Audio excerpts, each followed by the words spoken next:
같이 고백합니다. 하나님이여 불쌍히 여기소서. 나는 죄인입니다. 하나님의 긍휼을 구하는 죄인의 예배를 하나님 기뻐 받으시고 연락하여 주십니다.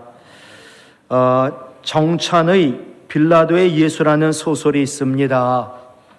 그 소설의 내용입니다. 유다 총독으로 새로 부임한 빌라도에게 전임자 그라투스가 물어봅니다. 빌라도 총독, 유대에서 가장 위험한 것이 무엇인지 아시오? 글쎄요, 그것은 바로 꿈입니다. 아니, 꿈이 위험하다고 무섭다니요? 유대인들은 꿈을 꾸고 있습니다. 그래서 그들을 통치하기에 어려움이 있는 것이지요. 사람은 말 안 들으면 체포할 수도 처형할 수도 있지만 이 꿈은 체포할 수도 처형할 수도 없으니까 말입니다. 꿈을 가진 사람은 다릅니다. 꿈을 가진 청년의 눈동자는 다릅니다. 꿈을 가진 사업가의 발걸음도 다릅니다. 꿈은 참으로 힘이 있고 무섭습니다. 2002년 꿈은 이루어진다.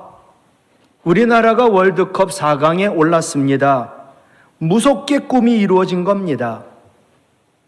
그런데 세상 사람들 꿈은 지위요, 출세요, 성공이요, 돈과 관련되어 있습니다. 높은 지위에 올라가면, 돈이 많이 벌려지면 꿈이 이루어졌다라고 합니다. 물론 좋은 직장도 높은 지위도 많은 돈 필요합니다. 그러나 이게 꿈이 될 때 진정 행복할 수도 없고 우리를 구원할 수도 없습니다. 우리는 세상의 꿈을 꿔서는 안 되고 정말 하나님 주시는 하늘의 것이 꿈이 되어야 합니다. 하나님도 꿈이 있습니다. 하나님이 왜 인간이 되셨을까요? 그것은 하나님의 꿈 때문입니다. 하나님의 꿈은 만백성이 하나님께로 하나님 자녀로 돌아오는 것입니다. 독생자 예수 그리스도를 같이 읽죠. 요한복음 1장 12절. 영접하는 자, 곧 그 이름을 믿는 자들에게는 하나님 자녀가 되는 권세를 주셨으니. 아멘. 오늘은 대림절 네 번째 주일입니다. 주님은 큰 기쁨을 주시려고 이 세상에 오셨는데 주님 주시는 큰 기쁨이 무엇일까요? 첫 번째로 만왕의 왕이신 하나님이 아기로 구유에 나심이 우리에게 큰 기쁨을 줍니다. 2000년 전이라고 하고 만약에 예수님 오신다, 그리스도가 오신다, 그 예수님이 어떻게 어떤 모습으로 어디 오시는지 그것을 알아야 그 예수님을 만날 수 있을 것 아닙니까? 오늘 보면 12절 새번역이에요. 같이 읽을까요? 너희는 한 갓난아기가 포대기에 쌓여 구유에 누워있는 것을 볼 터인데 이것이 너희에게 주는 표징이다. 아멘. 만왕의 왕이신 하나님, 즉 예수님이 구유에 누워있는 갓난아이의 모습으로 오신다. 바로 그분이 그리스도다. 그것이 표징이라는 거예요. 만약에 제가 2000년 전에 살았을 때 얘기가 그리스도라고, 그것도 비천한 말 먹이통, 나귀, 소, 그 먹이통에 누인 아이기를 그리스도라고, 여러분 믿을 수 있을까요? 가장 작은 사람으로 가장 낮은 곳에 오신 그 예수를 알아야 우리는 그 예수님을 만날 수가 있습니다. 예수님 탄생이 우리에게 큰 기쁨의 좋은 소식이 되는 것, 아기로 오신 것, 또 그분이 누우신 자리가 구유이기 때문입니다. 만왕의 왕 하나님이 아기로 오셨습니다. 그리고 누운 곳이 구유였습니다. 이것이 큰 기쁨을 주는 것은 우리가 아기처럼 아무것도 할 수 없고 우리가 구유같이 냄새나는 어두운 비천한 자리에 있다 할지라도 주님이 그곳에 계시면 그것은 꿈이 있는 희망의 자리가 되기 때문입니다. 별은 어두울수록 더욱 빛이 납니다. 우리 신앙도 이래야 합니다. 그런데 우리는 대부분 모든 것이 괜찮을 때는 신앙생활 잘하는 것 같습니다. 그런데 나에게 고난이 오고 나에게 어려움이 있고 내가 연약해지고 내가 비천한 자리에 처하게 되면은 우리의 신앙은 어디 갔는지, 믿음 좋다는 분들도 신앙을 잃어버립니다. 아기처럼 아무것도 할 수 없습니다. 내가 지금 비천한 어둠의 자리에 있습니다. 그래도 전능하신 주님이 그곳에 계시면 그 비천함도 어두움도 귀함과 빛이 되고 도리어 우리는, 연약한 우리는 빛나는 사람이 되는 줄로 믿습니다. 만왕의 왕이 아기로 구유의 나심이 하나님께 영광입니다. 14절, 지극히 높은 곳에서는 하나님께 영광이요. 나의 연약함이, 나의 비천함이 하나님께 영광이 될 수 있습니다. 대나무의 꿈이란 동화를 아시나요? 세 그루의 나무가 꿈을 가졌으나 꿈이 이루어지지 않아 좌절을 합니다. 그러다 결국 삶의 참된 의미를 찾아간다라는 이야기입니다. 보속함을 꿈꾸던 나무가 구유가 되었습니다. 큰 배, 큰 범선을 꿈꾸던 나무가 작은 어선이 되었습니다. 거목을 꿈꾸던 나무가 밑둥이 잘리는 신세가 되었습니다. 그러나 그들 나무 모두 실망하지 않았습니다. 이유는 하나, 주님을 만났기 때문에. 주님을 만나니까 보속함을 꿈꾸던 나무는 주님을 모시는 구유가 됩니다. 큰 범선을 꿈꾸던 나무는 주님 만나니까 주님 말씀 전하는 조각배가 됩니다. 거목을 꿈꾸던, 그러다 밑둥이 잘린 나무, 주님 만나니까 주님 지신 십자가로 쓰임 받았습니다. 주님이 사용하시니까 삶이 사명이 되고 내 삶이 주님의 역사가 되었던 것입니다. 우리도 연약하지요. 내가 있는 것 비천한 자리라 할지라도 주님 그곳에 계시고 주님 나를 사용하도록 나를 주님께 드리면, 그래서 주님이 사용하시면 내 삶이 사명이 되고 주님의 역사가 되는 줄로 믿습니다. 연약하고 비천한 자리에서도 주님 그곳에 계셔서 하나님의 영광을 위한 사명의 행복을 쫓았던 사람들 너무나 많고, 그 중에 한 사람을 소개합니다. 휠체어를 탄 거동도 힘든 바이올리니스트 차인홍 교수. 이분은 미국 음대 교수입니다. 그는 너무나 가난해 어머니가 이 아이를 고아원에 맡겼습니다. 거기서 바이올린을 가르치는 미국인 선교사님을 만납니다. 바이올린을 배우기 시작했고, 그런데 바이올린을 연습한 장소가 먼지 많고 지저분하고 어둡고 깜깜한 비천한 연탄광이었습니다. 너무나 추워 손이 얼어 터지고 손이 갈라지고 피가 나고, 그래도 그 깜깜한 시꺼먼 어두운 연탄광에서 하루도 거르지 않고 바이올린을 연습하며 주님께 부르짖어 기도했습니다. 고등학교도 다니지 못했습니다. 정상적으로 공부도 하지 못했습니다. 근데 선교사님 통해 미국에서 공부할 기회를 얻었습니다. 그리고 그는 꿈이 이루어져 미국 음대 교수가 되었습니다.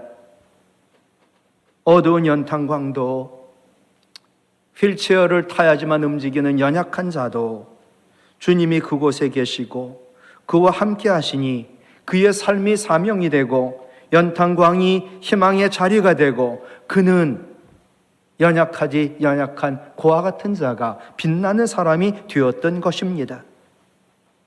우리가 연약해도, 내가 있는 곳이 비천한 자리라 할지라도 우리도 사명이 있습니다. 고린도전서 6장 20절 같이 읽을까요? 값으로 산 것이 되었으니 그런즉 너희 몸으로 너희 삶으로 하나님께 영광을 돌리라. 아멘. 하나님 나를 낳으셔서 하나님 주인이시고 또 예수 그리스도의 피값으로 나를 사셔서 우리는 두 번이나 곱배기로 하나님 것입니다. 그러니 우리 몸, 우리의 삶으로 하나님께 영광을 돌리는 것이 우리의 사명이지요. 고린도전서 10장 31절 같이요. 먹든지 마시든지 무엇을 하든지 다 하나님의 영광을 위하여 하라. 아멘. 우리도 연약하고 내가 비천한 자리에 처한다 할지라도 그것에 주님 계시고 나 사용하시면 우리 삶으로 하나님께 영광을 돌릴 수 있는 줄로 믿습니다. 또한 하나님 영광을 위한 사명도 이루어질 수 있는 줄로 믿습니다. 그리고 그 어떤 연약함도 비천함도 이길 수 있고 우리의 삶이 사명이 될 줄로 믿습니다. 우리 주님이 우리에게 주시는 큰 기쁨, 그것은 평화입니다. 14절 같이 읽을까요? 땅에서는 하나님이 기뻐하신 사람들 중에 평화로다. 아멘. 평화.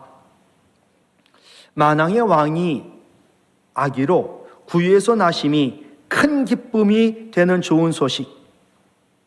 그것은 주님만이 우리에게 주시는 진정한 평화 때문입니다. 여러분, 전쟁이 좋아요? 평화가 좋아요? 말할 것도 없습니다.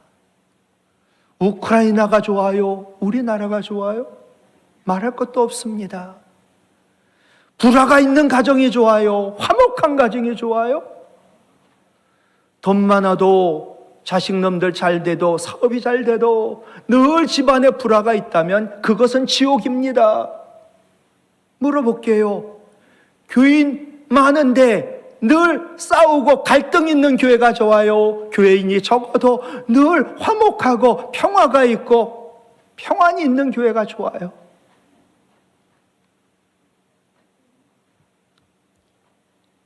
여기서 말하는 평화는 힘에 의한 평화가 아닙니다. 차원이 다른 평화입니다. 이것은 값주고 사신 평화. 한마디로 예수님 죽으심으로 얻은 평화입니다. 성경에 이 평화라는 헬라어 여러 가지로 번역이 되어 있습니다. 하나는 평안, 또 하나는 화목, 또 하나는 화평, 또 하나는 평강. 이게 다 평화입니다. 주님 주시는 평화는 첫 번째 평안이지요. 모든 게 너무너무 불안합니다. 그래도 상황은 변함이 없어도 내 마음에 평안함이 있는 거예요. 여러분, 돈 많으면 평안하잖아요. 병이 나으면 평안하잖아요. 자식놈 잘 되면 평안하잖아요. 근데 그것이 없다 할지라도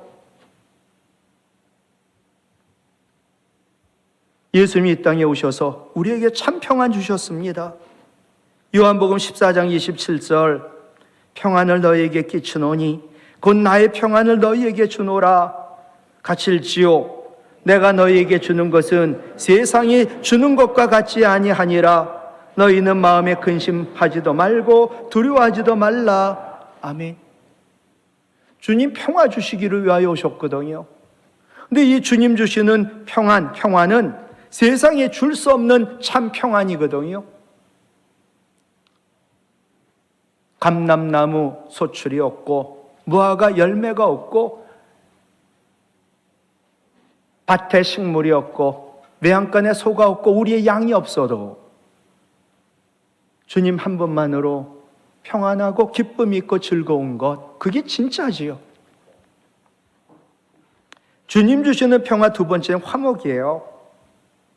여러분, 세상에서 가장 두려운 일이 무엇이라 생각합니까? 가장 두려운 거 하나입니다. 세상에 생명과 만복과 모든 것의 주인이요 근원 되시는 하나님과 원수로 사는 겁니다. 여러분, 힘 있는 사람과 내가 원수예요. 나 언제 그분에게 매맞고 죽을지 모릅니다. 예. 그런데 그분보다 더 높은 분 하나님이세요. 하나님과 원수로 산다는 것보다 두려운 일 없습니다. 아무리 잘 살고 형통해도 죄로 인해 하나님과 원수된 사람, 진짜 불행하고 영원히 불행한 사람입니다. 왜? 시간 문제지. 아니, 지금 당장이라도 할 수 있어요. 하나님의 진노와 심판이 그에게 임하니까. 로마서 5장 10절 같이 읽어요. 우리가 원수 되었을 때 하나님과 그의 아들의 죽으심으로 말미암아 하나님과 화목하게 되었은즉 화목하게 된 자로서는 더욱 예수님 살아나심을 믿음으로 말미암아 구원도 받는다. 예. 여러분, 예수님이 죽었기 때문에 하나님과 원수된 우리가 하나님과 화목하게 되었고, 예수님 죽으신 후 다시 살아나셨기 때문에 믿기만 하면 구원을 받는 거지요. 주님 주시는 평화 세 번째 화평이에요. 주님 주시는 평화, 하나님과 함께 누리는 화평이거든요. 로마서 5장 1절 우리가 믿음으로 의롭다 하심을 받았으니 같이요 우리 주 예수 그리스도로 말미암아 하나님과 화평을 누리자. 예. 우리가 죄 때문에 하나님의 진노 아래 늘 있었거든요. 또 우리의 영혼 또한 하나님의 진노로 말미암아 늘 불안했던 것이거든요. 그런데 이제는 예수님이 우리를 위하여 죽으시고 다시 살아나심으로 우리는 구원을 받았고 그 하나님과 화평을 누리는 관계가 되었습니다. 여러분, 하나님을 이름도 못 불러요. 구약을 보세요. 하나님 만날 수도 없고요. 하나님 앞에 나가면 죽어요. 그냥 하나님 만나면 죽는 거예요. 죄인이니까. 그렇게 하나님 두려운데 이제는 예수님 십자가에서 죽고 다시 살아나심으로 인하여 우리가 하나님 두려워하지 않게 됐어요. 여러분, 하나님을 아빠, 아버지라 부를 수 있게 되었어요. 여러분, 하나님을 아버지라 부르는 거, 그것은 특권 중에 특권이요. 정말 하나님 자녀의 권세인 줄로 믿습니다. 하나님 두려워하지 않아요. 하나님을 아빠라 불러요. 그리고 화평을 누리는 하나님 자녀가 되었어요. 이유는 하나입니다. 오직 예수님 우리 대신 십자가에서 죽으셨기 때문입니다. 평화는 내가 죽어야 합니다. 갈라디아서 2장 20절 내가 죽어야 합니다. 교회가 평화를 누리려면, 교회 안의 모든 공동체가 평화를 누리려면, 여러분, 목사들끼리 있는 방도 평화가 없어요. 장로님, 목사님이 있는 당회라 할지라도 평화가 없을 수 있어요. 믿음 좋은 권사님들 만나도 평화가 없을 수 있어요. 내가 죽어야지만 평화가 있어요. 내 안에 그리스도가 사실 때만 평화가 있어요. 나는 죽고 내 안에 그리스도가 사실 때 주님 주시는 평화를 누릴 수가 있고 공동체를 지킬 수가 있어요. 여러분 아셔요? 60 이상 노인들이 젊은 애들보다 더 많이 이혼한다고. 아니, 이제 살 만큼 살았는데 왜 내가 안 죽는 거예요? 여러분, 자식들이 제일 괴로운 게 뭔지 아시죠? 부부가 헤어지는 거거든요.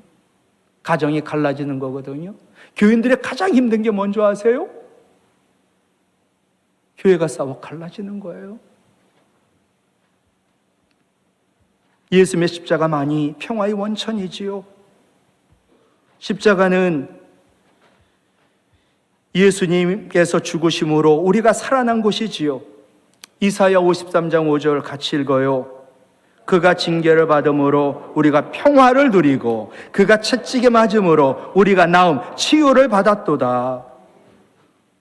로마서 8장 32절 자기 아기들을 아끼지 아니하시고 우리를 내어주신 이가 어찌 그 아들과 함께 모든 좋은 것을 그 전에 성경 보면 은사로 선물로 주시지 않겠느냐. 이사야 53장 5절과 로마서 8장 32절을 합치면 예수님께서 십자가에 우리 대신 못 박혀 죽으심으로 우리는 평화를 누리게 되었고 치유를 얻게 되었고 모든 좋은 것을 선물로 얻게 된 것이지요. 여러분, 다시 한번 물을게요. 무엇이 가장 세상에 어떤 것보다 먼저 필요한 게 무엇일까요? 그건 평화예요. 돈이 많고 사업이 잘 되고 건강하고 뭔가 부흥할 것 같아도 평화 없으면 그것은 지옥이거든요. 너무나 연약하고 비천한 자리에 여러분 계신가요? 주님이 그곳에 계시고 나를 들여 주님 사용하시면 연약함도 비천함도 이길 수 있고 하나님께 영광을 돌리며 행복할 수 있는 줄로 믿습니다. 나라든 가정이든 그것이 어느 곳이든 전쟁과 다툼과 갈등과 불안이 있는 곳, 그것은 지옥입니다. 내 자존심, 내 원칙, 내 감정, 내 기분, 돈, 명분보다 더 중요한 것은 평화입니다. 이유는 하나, 평화 없으면 모든 걸 다 잃을 거니까. 나는 죽고 내 안에 그리스도가 살 때 주님 주시는 평화를 누릴 수 있고 하나님 나라가 임하고 우리 공동체, 가정, 교회, 이 나라, 이 민족 지킬 수 있습니다. 말씀 마칠게요. 주님 주시는 평화, 네 번째 평강입니다. 염려거리 많고 근심, 걱정, 두려움 많아도 빌립보서 4장 6절로 7절 읽고 시작. 아무것도 염려하지 말고 다만 모든 일에 기도와 간구로 너희 구할 것을 하나님께 감사함으로 하나님께 아뢰라. 그래야만 모든 지각에 뛰어난 하나님의 평강이 그리스도 예수 안에서 너희 마음과 생각을 지키시리라. 아멘. 아무것도 염려하지 마시고 아무것도 두려워하지 마시고 온전히 평화 주시는 주님께 감사함으로 기도하면 하나님 평강이 우리 마음, 우리 생각 지키시고 평강이 하나님 우리 가운데 주인 되어 하나님 나라 임할 줄로 믿습니다.